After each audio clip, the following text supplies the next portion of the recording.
Santos Borba. Nós vemos aqui também online o Luiz Miller, né, meu amigo lá de Concórdia, Chapecó, lá Eliane Almeida, Maria Célia Fossa, o Jason Merquiades, meu cunhado, que está lá em Fortaleza descansando, a Jaqueline Tamura, glória a Deus por isso, meu amigo de Emerson Castilho, pastor Roberto Machado de Oliveira, que legal estar aqui conosco, a Magda Silene, a Cida Vieira, minha esposa amada Sofia, Bruninha Savioli também, a Jaqueline Zanfrilli também, glória a Deus, o Bruno Lopes, né? Todos vocês, a Bianca Matos, a Carla Trovo, a Neide, a Isabel Sanches Brito, a Gabriela Prado, todos vocês, queridos, sejam muito bem-vindos. Ajude o pastor Giovanni a alcançar mais vidas aqui. Então eu te convido, pegue o link que tem aqui, compartilhe com outras pessoas. Depois também, quando nós encerrarmos aqui, assista novamente essa ministração, esse momento de louvor maravilhoso e também o momento da palavra de Deus, glória a Deus por isso, e nos ajude compartilhando com outras pessoas. Graças a Deus as nossas lives têm alcançado dezenas de vidas, né? A última live que nós fizemos ontem deu 300 e poucas visualizações, e a gente fica muito feliz de ver quão gracioso Deus tem sido através das nossas vidas. Um abração também para o meu amigo Rodrigo Estrucho, querido, a paz, meu querido, a Neuci Sardanha, todos vocês amados, vocês moram no nosso coração, como é maravilhoso estar na presença do nosso Deus. E o texto de hoje é uma continuação do estudo de ontem, onde nós estamos falando sobre a importância da palavra de Deus. O título hoje é O Poder da Palavra de Deus, o poder da palavra de Deus. E nós estamos baseados, abra a Bíblia aí comigo, você que tem a Bíblia Sagrada, né? Aí próximo de você, senão vai correndo ali no seu armário, pegue ela, a Bíblia Sagrada, em 2 Timóteo 3,16. 2 Timóteo 3,16, a Bíblia Sagrada nos diz o seguinte: toda a Escritura é inspirada por Deus e útil para o ensino, para a repreensão, para a correção, para a educação na justiça, a fim de que o homem de Deus seja perfeito e perfeitamente habilitado para toda boa obra. Toda a Sagrada Escritura, toda a Palavra de Deus, toda a Bíblia Sagrada é inspirada por Deus. E ela tem essas 4 funções: ensinar, repreender, corrigir e educar cada um de vocês, eu também, cada pessoa que se coloca diante dela, com o coração quebrantado, humilde diante do Senhor, ela nos educa na justiça de Deus, ela nos coloca no prumo de Deus, na aliança com Deus, no compromisso com o Senhor. E quanto mais ela vai adentrando a nossa vida, mais o poder da palavra transforma a nossa vida, a fim de que eu e você, com o propósito tal de que nós, homens e mulheres de Deus, sejamos cada dia mais perfeitos e perfeitamente habilitados, ou seja, capacitados por Deus para toda boa obra, a grande obra que Deus tem através das nossas vidas. Amém? Então nós aprendemos ontem, resumidamente, né, que a Bíblia é um livro como nenhum outro livro da Bíblia Sagrada, como nenhum outro livro da história humana, da literatura da humanidade. A Bíblia, ela tem iluminação. Iluminação significa lançar luz sobre algo, e a Bíblia tem esse poder de iluminar a nossa alma, de iluminar a nossa vida, de iluminar o nosso coração, desvendando o coração humano, quanto também revela para nós o coração de Deus. Em segundo lugar, nós aprendemos ontem que a Bíblia Sagrada, ela tem inspiração. Inspiração significa, está lá em 2 Pedro 1,21, a profecia não foi produzida pela vontade dos homens, mas homens da parte de Deus falaram movidos pelo Espírito Santo. Então essa inspiração divina faz com que a Bíblia Sagrada possua uma unidade completa e nós vemos um poder sobrenatural segundo a vontade de Deus se revelando através das Escrituras. A terceira característica que nós vimos ontem é a atração. A Bíblia atrai o homem ao coração de Deus, a Bíblia atrai o homem para uma transformação pessoal, porque dentro dela, embutido nela, intrínseco a ela, está o caráter divino da Bíblia, que ao longo dos seus mais de 1.600 anos, mais de 40 autores escreveram as palavras de Deus inspirados pelo Espírito Santo. Ela é capaz de renovar, trazer refrigério à nossa alma, a alma humana, e também alimento para a nossa vida espiritual. Quarta característica nós vimos é a preservação. Ela foi preservada ao longo da história humana. Por cerca de 3.600 anos foi preservada de maneira sobrenatural, por mais que ela sofreu perseguição ao longo desses séculos, oposição científica dos vários grupos que existem, até hoje é perseguida, mas a Bíblia se conserva íntegra, infalível, inerrante e toda suficiente para mim e para você até os dias de hoje. E por último, a quinta característica que nós vimos ontem foi a precisão. A Bíblia é precisa, ela está cheia de relatos confirmados pela história, pela arqueologia, pela ciência. Além disso, as profecias bíblicas são extremamente precisas e se cumpriram de modo literal. O próprio Jesus diz isso em Mateus 24, passarão os céus e a terra, mas as minhas palavras jamais passarão. Então agora nós vamos falar sobre outra temática, o cânon das Escrituras. O que é o cânon das Escrituras? Como é que nós sabemos que os livros que hoje nós temos na mão foram considerados pela igreja como inspirados por Deus? A palavra cânon, no grego, significa o índice, a sequência de livros considerados inspirados por Deus. Mas como é que se formou o cânon das Escrituras? Muitos livros, queridos, têm sido escritos por servos de Deus tremendos ao longo da história da igreja, da história humana, mas apenas 66 livros reunidos na Bíblia são considerados como redigidos sob completa inspiração divina, os 66 livros que fazem parte do cânon das Escrituras, ou seja, o índice da palavra de Deus. Essa coleção completa de livros sagrados é o que os especialistas, os biblistas, os teólogos, os eruditos chamam de cânon, uma palavra grega que vem de origem como vara de medir, tem a ver com medida, com índice, e tem o sentido de servir como uma norma, uma regra com relação aos livros considerados inspirados por Deus. A Bíblia é a nossa regra de fé e regra de prática cristã. Por isso nós precisamos viver pela fé e praticar a palavra de Deus. Como é que foi formado o cânon do Antigo Testamento? O cânon do Antigo Testamento, ou a medida, a regra, o índice do Antigo Testamento.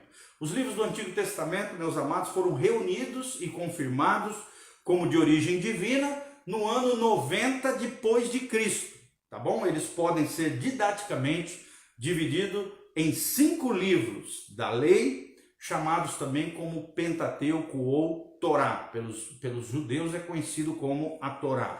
Os 5 primeiros livros da lei mosaica, né? Os escritos de Moisés, Êxodo, Gênesis, Êxodo, Levítico, Números e Deuteronômio. Depois vem os 12 livros históricos, 12 livros que contam e relatam as histórias do povo de Israel. Josué, Juízes, Ruth, 1 e 2 Samuel, 1 e 2 Reis, 1 e 2 Crônicas, as Crônicas dos Reis de Israel, o livro de Esdras, Neemias e Esther.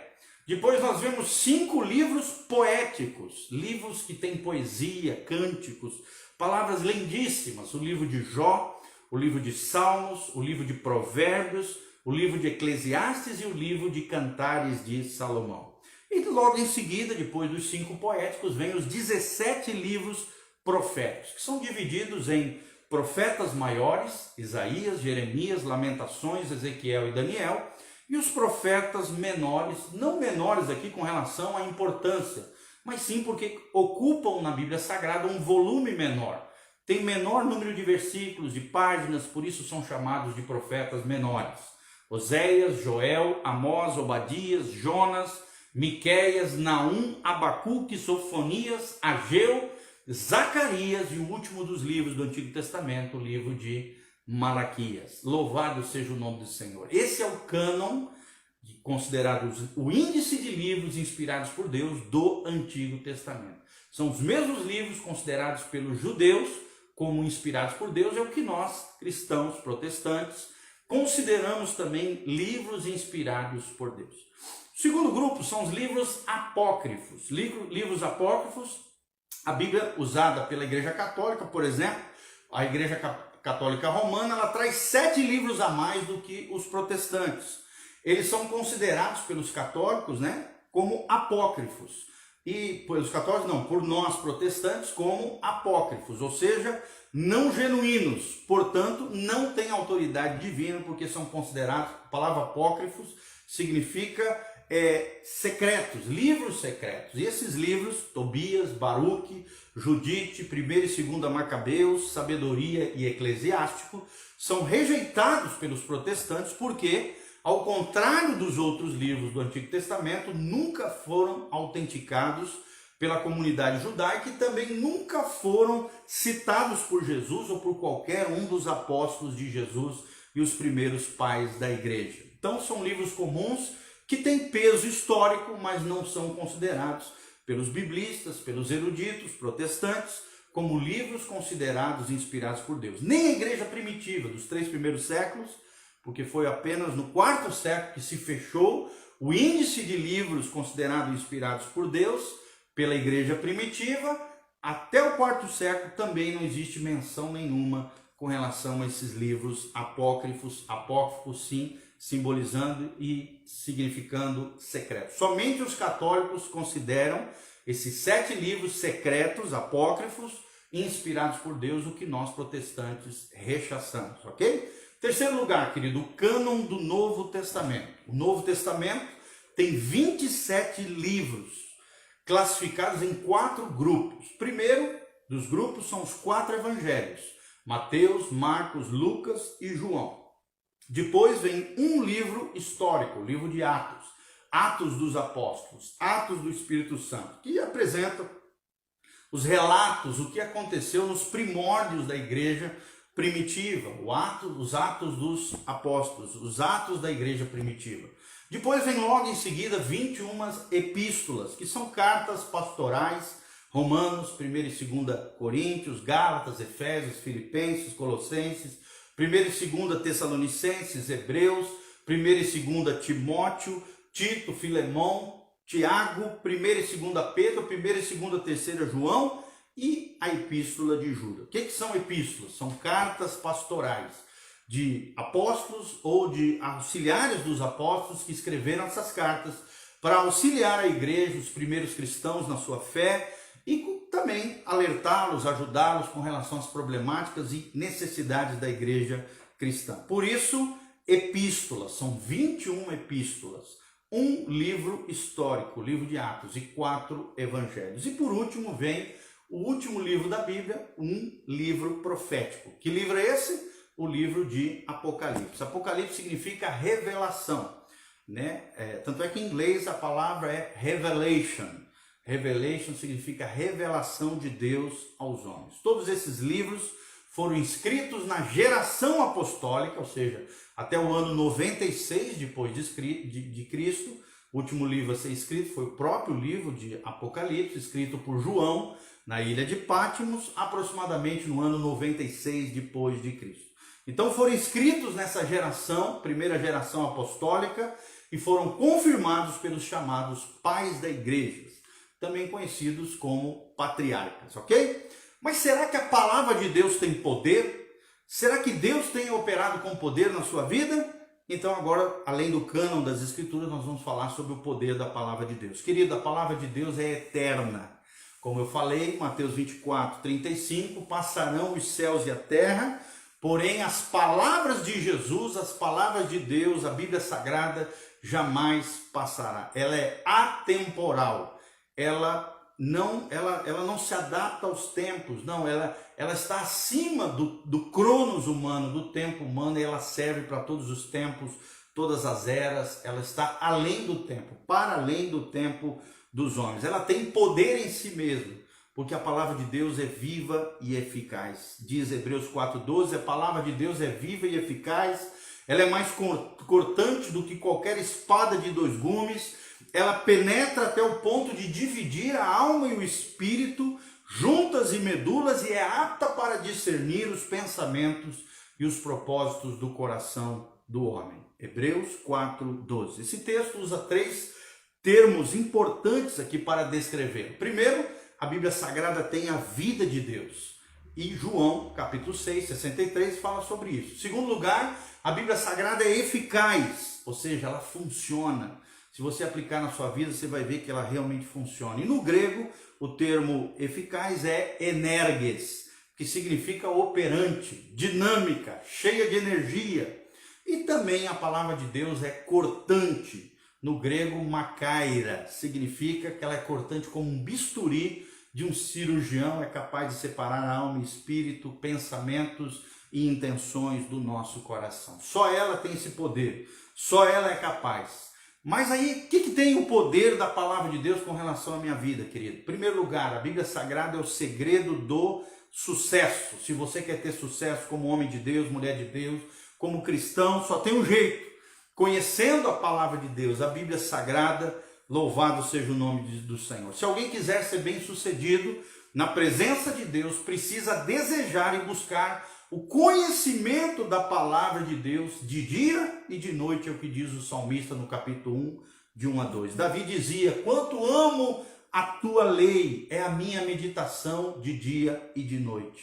No Salmo 119, versículo 97, a Bíblia diz que é lâmpada para os meus pés, a Bíblia Sagrada, os mandamentos do Senhor, e luz para o meu caminho, diz no Salmo 119, 105 também.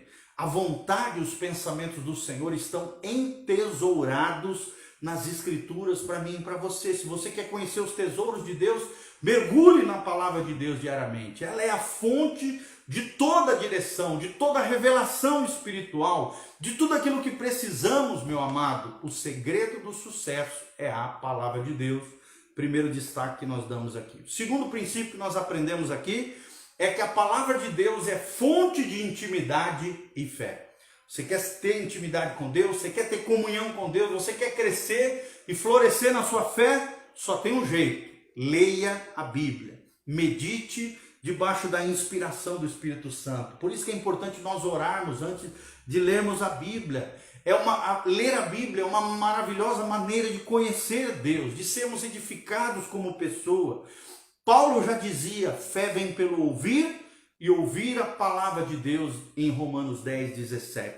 O que o apóstolo está querendo dizer é que a fé é acrescentada, ela é edificada quando nós ouvimos a Deus e ouvimos a palavra do nosso Deus. Ou seja, quanto mais nós meditamos e estudamos as Escrituras Sagradas, mais os nossos sentidos espirituais são aguçados para receber a revelação do coração de Deus e, consequentemente, mais fé angariamos diante de Deus e diante dos homens. Você quer crescer na fé? Só tem um jeito: abra a sua Bíblia, mergulhe na palavra de Deus, porque a fé vem pelo ouvir e ouvir a palavra de Deus. Romanos 10, 17. Terceiro princípio que nós aprendemos sobre o poder da palavra de Deus: a palavra de Deus é uma exigência para um obreiro aprovado. Você quer ser um obreiro aprovado, quer ser um soldado de Cristo, quer ser um missionário do Senhor, alguém que realmente vai realizar o chamado de Deus, o propósito de Deus para a sua vida? Só tem um jeito: lendo a Bíblia, conhecendo a palavra de Deus, porque ela é exigência para um obreiro aprovado. Paulo diz: falou a Timóteo, procura apresentar-te como obreiro que não tem do que se envergonhar, que maneja bem a palavra da verdade. Paulo fala isso em 2 Timóteo 2,15. Assim Paulo aqui, o apóstolo Paulo, está instruindo seu filho na fé, Timóteo, em relação ao seu ministério. Se você quer ter um ministério, se você quer exercer um chamado, se você quer cumprir o propósito de Deus na sua vida, só tem um jeito: conhecendo a palavra de Deus. E ele deveria ser aprovado, ou seja, Timóteo, por Deus, e para isso teria que manejar bem a palavra de Deus. Uma pergunta para você, querido: você conhece a palavra de Deus? Quando alguém pergunta algo sobre a palavra de Deus, você sabe responder a boa palavra, palavra temperada, no tempo, correta, cheio da sua boca? O que tem saído da sua boca? Só malícia, besteira, murmuração, reclamação, fofoca, falando mal dos outros? Ou realmente da tua boca tem saído a palavra de Deus? E a boca fala do que o coração está cheio. Então, precisamos estudar a palavra de Deus, estudar de forma sistemática, estudar de forma diligente. O bom obreiro é alguém que se dedica com intensidade, com intenção na meditação bíblica e busca conhecer profundamente a palavra de Deus e a doutrina cristã. Está lá em Colossenses 3,16, isso que eu acabei de falar para vocês. Aqueles que desprezam este princípio bíblico se tornam negligentes diante de Deus e acabam caindo em vergonha, desonra e no final às vezes até acabam sendo rejeitados por Deus, reprovados. Se queremos ser obreiros aprovados, precisamos conhecer a palavra de Deus. E por último, o quarto princípio, nós queremos te ensinar hoje, é a palavra de Deus, a palavra de poder, é a grande ferramenta de trabalho do cristão. Se você é um líder de célula, né, se você tem algum ministério na casa de Deus, se você quer ser influente no seu ambiente de trabalho, na sua escola, você precisa manusear a palavra de Deus como seu principal instrumento de trabalho. Toda a Escritura é divinamente inspirada, apta para ensinar, para redarguir, para corrigir, para instruir em justiça, a fim de que o homem de Deus seja perfeito e perfeitamente habilitado para toda boa obra. 2 Timóteo 3, 16 e 17, o texto-chave que nós mencionamos aqui no início. Isso significa dizer que a Bíblia é útil para 4 coisas. Eu já falei: ensinar, que no grego significa didascalia, a palavra no original, significa doutrinar, estabelecer verdades de um modo sistemático no coração das pessoas. A segunda palavra é redarguir, ou exortar, que no grego significa elegikos, que quer dizer repreender, convencer alguém do erro que ele está fazendo. A terceira palavra aqui é corrigir. Corrigir no grego é epanortosis. Eparnotosis é uma palavra esquisita, mas significa restaurar a um estado correto.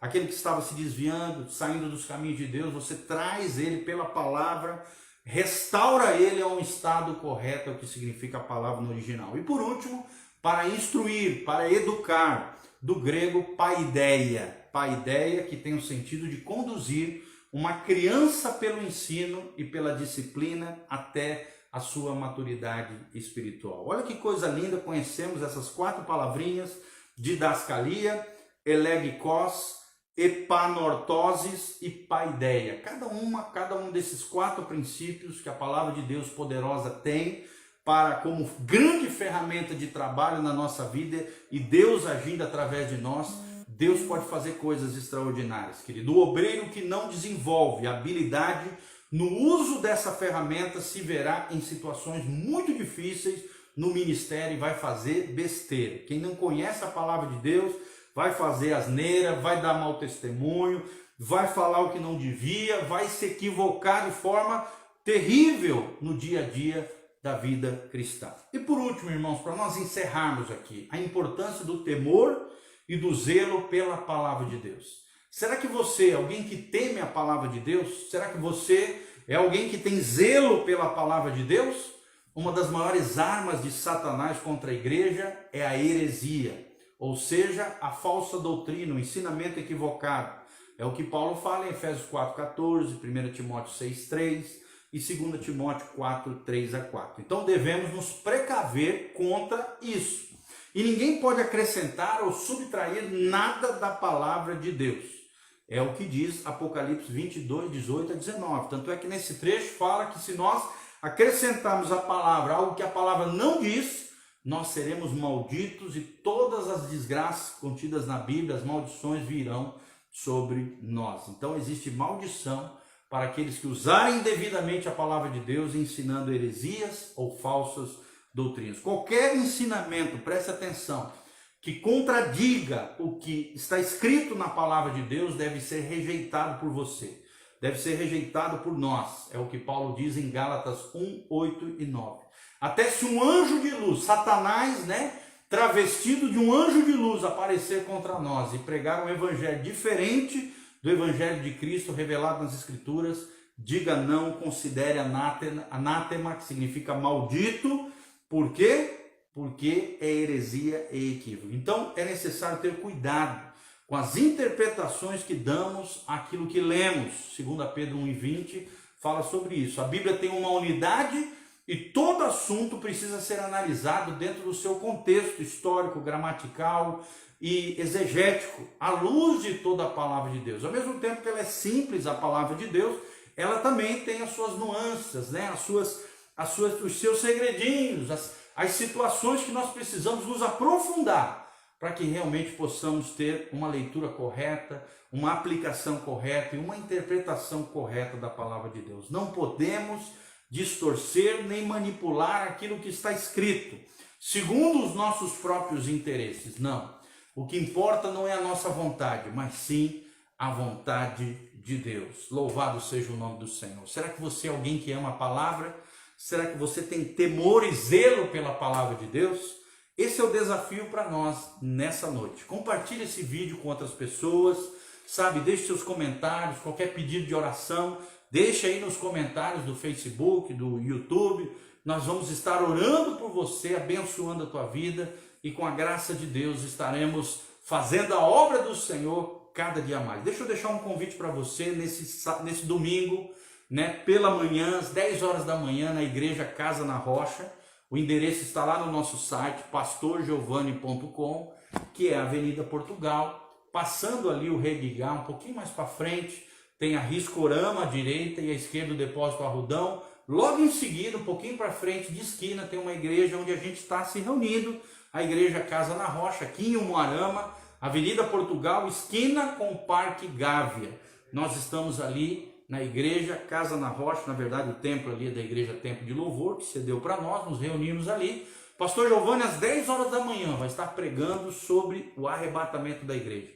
Se você quiser aprender a diferença entre Israel e a igreja, a diferença entre arrebatamento e a segunda vinda, qual é o propósito da tribulação e por que a igreja não vai passar pela tribulação, tudo isso nós vamos aprender nesse domingo às 10 horas da manhã, lá na Igreja Casa na Rocha. Qualquer dúvida, o endereço certinho está disponível no site pastorgiovani.com. E lá também, se o Espírito Santo mover o seu coração e você desejar semear na nossa vida, ofertar, dizimar, o que Deus colocar no seu coração, entre no site pastorgiovani.com, tenho certeza que você será tremendamente abençoado. Quem semeia com alegria, colherá com muito júbilo da parte do Senhor. Desde já eu agradeço o apreço, o carinho dos irmãos, por estarem conosco aqui, que a graça e a paz do Senhor esteja sobre você. Compartilhe esse vídeo com outras pessoas e deixe seus comentários. Dá um like e que a graça e a paz do Senhor continue conosco, em contato conosco, aprendendo mais e mais da palavra de Deus. Se você rodar aí no Facebook, você vai ver muito material em áudio, em vídeo, para abençoar o teu coração, a tua vida, palavras extraordinárias que eu tenho certeza vão edificar a sua fé. Vamos orar então, querido? Feche seus olhos, coloque a mão no seu coração. O pastor Giovani vai estar orando por você. Pai, nós estamos aqui na tua presença gloriosa, colocamos a vida da Cleusa Silva, Maria José Isidoro, ó Deus, a Nazaré Santos, a Ellen Correia, colocamos, ó Deus, a todos esses irmãos queridos, a Silvinha Oliveira, a Carmen Rojas Zuniga, querida, preciosa, lá do Chile. Nós estamos aqui colocando todas essas vidas, a Bianca Matos, o Everaldo Zanfrilini, a Neuci, Rodrigo Estrucha, o Claudineia, todos esses irmãos preciosos, Senhor, nós colocamos diante do Senhor. E os demais que entraram, alguns saíram, outros ficaram, outros ainda vão assistir depois. Pai, nós sabemos que o Senhor lança a tua semente, a semente da tua palavra, e ela não volta vazia, mas ela cumprirá o propósito pela qual ela foi lançada, Pai. A palavra de hoje nos ajuda a compreender a importância da tua palavra para o nosso coração. E nós queremos ser zelosos diante da tua palavra, queremos amar a tua palavra, queremos viver a tua palavra, queremos praticar a tua palavra, queremos, ó Deus, vivenciar essa herança espiritual e te agradecemos por essa regra de fé, conduta cristã, nossa norma de vida. A palavra de Deus é uma das coisas mais importantes, porque através dela nós tivemos revelados pelo Evangelho Jesus Cristo, Senhor e Salvador das nossas almas. Abençoa cada vida, cura os enfermos, sara os feridos, manifesta a tua glória, a tua graça, libera a causa da justiça, pensões, aposentadoria, situações que estejam pendentes, sejam resolvidas pelo poder de Deus. Abençoa os nossos filhos, nossos casamentos, as nossas famílias. Pai, prospera os teus filhos. Ó Deus, tira os teus filhos de situações crônicas financeiras, dá sabedoria na gestão dos recursos, envia recursos, bênçãos sem medidas, bênção e prosperidade sobre os teus filhos, sobre a tua igreja, sobre o teu povo. Não vale encantamento nem maldição, mas a liberdade, a unção e a bênção do Senhor. Eu oro sobre cada um deles. Ó Deus, eu oro em favor daqueles que estão ali sofrendo no leito de hospital, nas UTIs, alguns sofrendo, alguns que são vulneráveis diante dessa Covid. Protege-nos de toda essa pandemia, Pai. Ó Deus, restaura a saúde plena daqueles que estão adoentados. Ó Deus, repara todas as coisas, seja na UTI, nas enfermarias, em toda a nossa região. Opera com poder e glória, salvando, libertando, curando. Ó Deus, todo espírito de enfermidade sai em nome de Jesus. E praga, nem chaga, nem peste nenhuma chega à nossa tenda, mas sim a proteção, a guarnição, a saúde, força e vigor de Jesus de Nazaré. Nós te louvamos, abençoamos cada vida e cada família em nome de Jesus de Nazaré. Amém, amém e amém. Então não esqueça, compartilhe esse vídeo com outras pessoas e entre no nosso site, pastorgiovanni.com. Um abração, queridos, Maria Lúcia Marins, Deus vos abençoe, beijão a todos vocês, a graça e a paz do Senhor. Amém.